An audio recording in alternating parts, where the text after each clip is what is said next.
নমস্কার। আজকে আমরা মকর রাশির বিষয় নিয়ে কথা বলবো। মকর রাশির জন্য একটা অত্যন্ত সুখবর রয়েছে, অর্থাৎ মকর রাশির মানুষদের কিন্তু দুর্দান্ত একটা ভালো সময় আসতে চলেছে।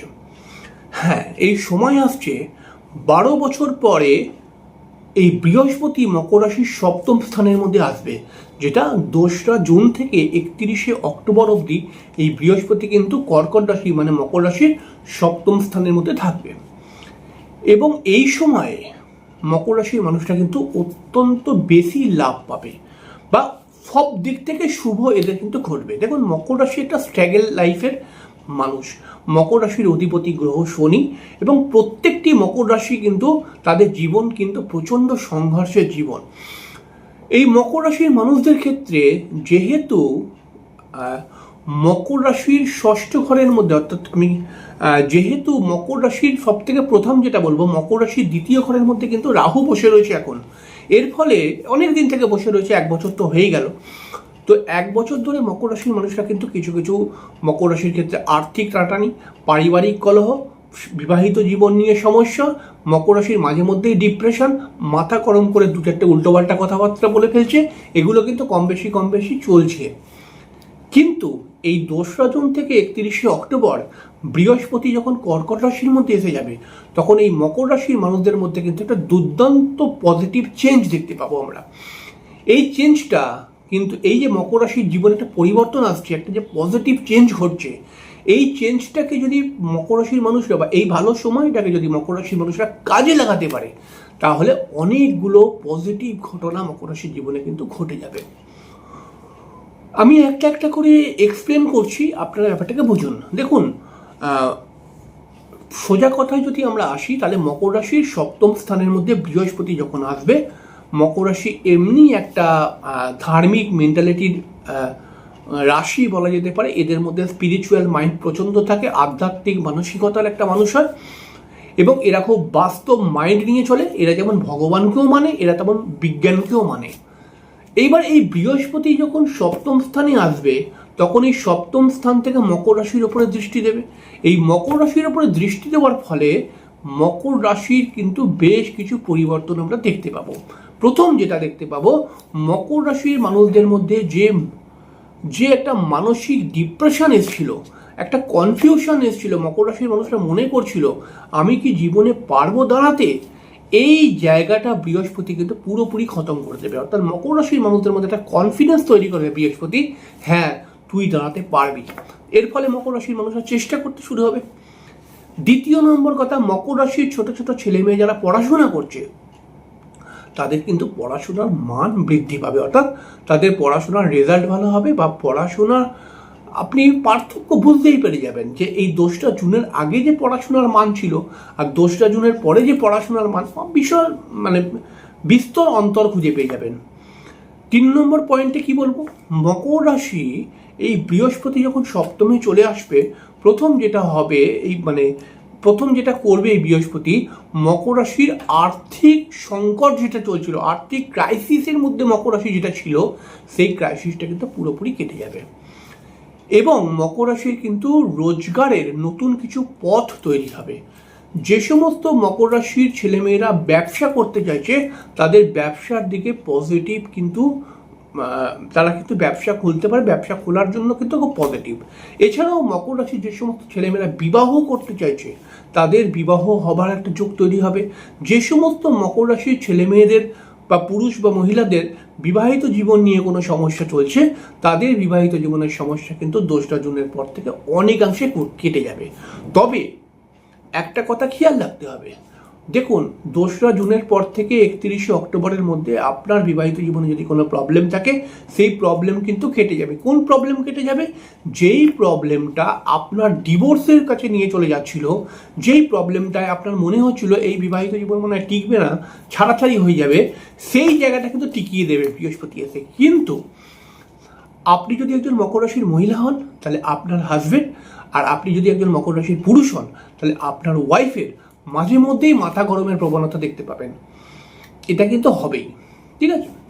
এবং মকর রাশির যে সমস্ত বয়স্ক ভদ্রলোক বা ভদ্রমহিলা রয়েছেন, যাদের শারীরিক সমস্যা চলছে, তাদের শারীরিক সমস্যার জায়গা থেকে কিন্তু কিছুটা হলেও রিকভার করবে এই বৃহস্পতি। দেখুন, বেশিরভাগ মকর রাশির মহিলা যারা একটু বয়স্ক, তাদের কিন্তু কোমর পায়ের দিকে অনেক সময় ব্যথার প্রবলেম দেখতে পাওয়া যায়। সেই ব্যথার কিছুটা নিরাময় কিন্তু করবে, অর্থাৎ ব্যথাটা নিরাময় করার মাধ্যম বৃহস্পতি কিন্তু খুঁজে দেবে আপনাকে। এর সঙ্গে সঙ্গে বৃহস্পতি কি করবে? বৃহস্পতি সরাসরি একটা সব থেকে পজিটিভ কাজ করবে। বৃহস্পতি যখন কর্কটের ঘরে চলে আসবে, তখন সেই কর্কটের ঘর থেকে তার নবম দৃষ্টি দিয়ে বৃহস্পতি কিন্তু মীন রাশির মধ্যে দেখবে। আর মীন রাশির মধ্যেই বসে রয়েছে শনিটা, অর্থাৎ মকর রাশির অধিপতি।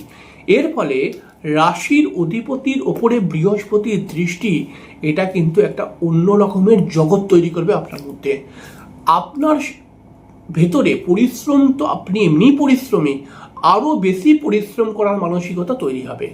নতুন নতুন কিছু লাইন আপনি কিন্তু সন্ধান করবেন বা সন্ধান খুঁজে পাবেন, যে একটা লাইনে কাজ করছেন আর একটা লাইনে আরও একটা লাইন এক্সট্রা মানে জয়েন করার চেষ্টা করবেন, মানে একসঙ্গে 2-3টে লাইনে কাজ করে ইনকাম করার চেষ্টা করবেন, যেটা পজিটিভ। যদি আপনি মকর রাশির মানুষ হন এবং আপনি যদি নতুন কোনো ব্যবসা করতে চান, মনে করেন যে আপনি কোনো কাজ করছেন তার সঙ্গে সঙ্গে ব্যবসা করতে চান, তাহলে সেটা কিন্তু পজিটিভ হয়ে যাবে, অর্থাৎ সেটা কিন্তু করতে পারবেন। এছাড়াও আপনি যদি কোনো জমি, বাড়ি বা কোনো ফ্ল্যাট রিলেটেড বিষয় নিয়ে প্রবলেমে থাকেন, আপনি আগে মনে করেছিলেন কিনবো কিন্তু কিনতে পারছেন না, কোনো কারণে পারছিলেন না, সেইটা কিন্তু কেনার একটা যোগ তৈরি হয়ে যাবে। আর ভালো ভালো যোগাযোগ বৃদ্ধি হবে। কিন্তু সব থেকে বড় কথা যে আপনার যোগাযোগ বা কমিউনিকেশন স্কিল কিন্তু ভালো হবে, অর্থাৎ কিছু বিশেষ মানুষের সঙ্গে পরিচয় হবে, যেই মানুষগুলো কিন্তু পরবর্তী সময় আপনাকে লাভ দেবে। এছাড়াও যারা সেলস, যারা মিডিয়া লাইন নিয়ে কাজকর্ম করছে, যারা ইন্টারনেট বা ইউটিউব, ফেসবুকে এতে অনেক কিছু ইনকাম করে, এই সমস্ত মানুষদের ইনকামের জায়গা কিন্তু খুব আরও বেশি বৃদ্ধি হবে। অর্থাৎ বৃদ্ধি কী করে হবে? এরা আরও বেশি এই সমস্ত লাইন থেকে ইনকাম করার জন্য মাধ্যম খুঁজে পাবে, বা পরিশ্রম করেই হয়তো এরা ইনকাম করবে, কিন্তু আরও ইনকামটা বাড়বে, গ্রোথ নেবে। এর সঙ্গে সঙ্গে মকর রাশির 11th হাউসের মধ্যে আর একটা কথা, আপনি একজন যদি মকর রাশির পুরুষ হন বা মহিলা হন, আপনার যদি কোনো ভাই বা বোন থাকে, সেই ভাই বা বোনের জীবনে কিছু একটা পজিটিভ ঘটনা ঘটবে এই 2রা জুন থেকে 31শে অক্টোবরের মধ্যে, এটা আপনি মিলিয়ে নেবেন।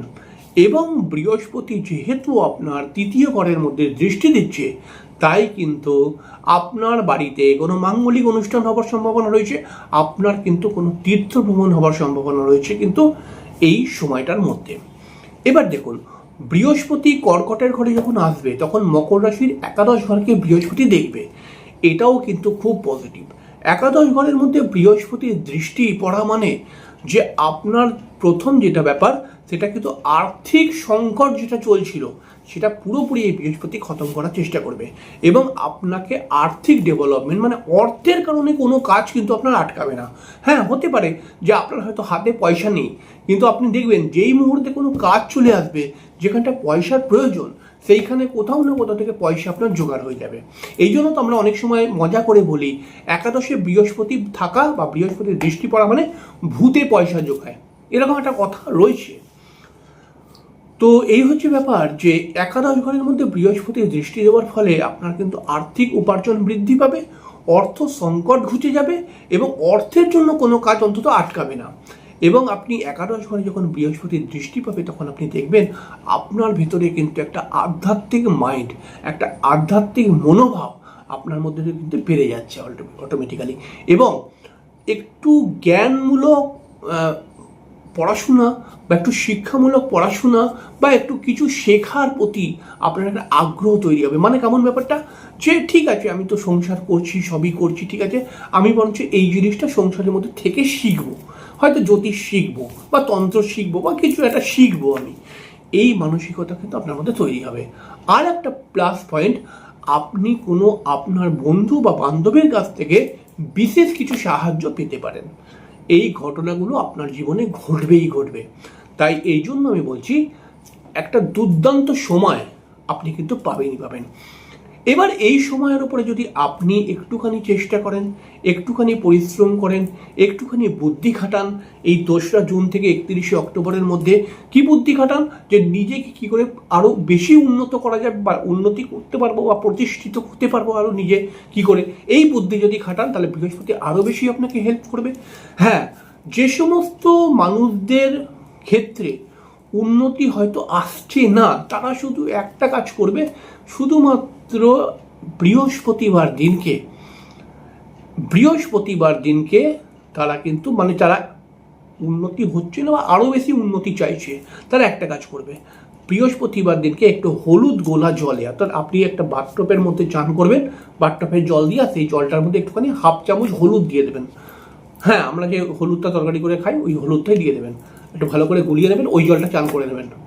এতে আপনার পজিটিভ ছাড়া নেগেটিভ কিছু হবে না, আপনি এটা করবেন। এবং এটা করে আপনি আপনার আর্থিক উন্নতি বা আপনার এমনি জীবনের উন্নতি আপনি কিন্তু আরও অধিক করে ফেলতে পারবেন। এইটুখানি করুন, দেখুন অনেক লাভ পাবেন।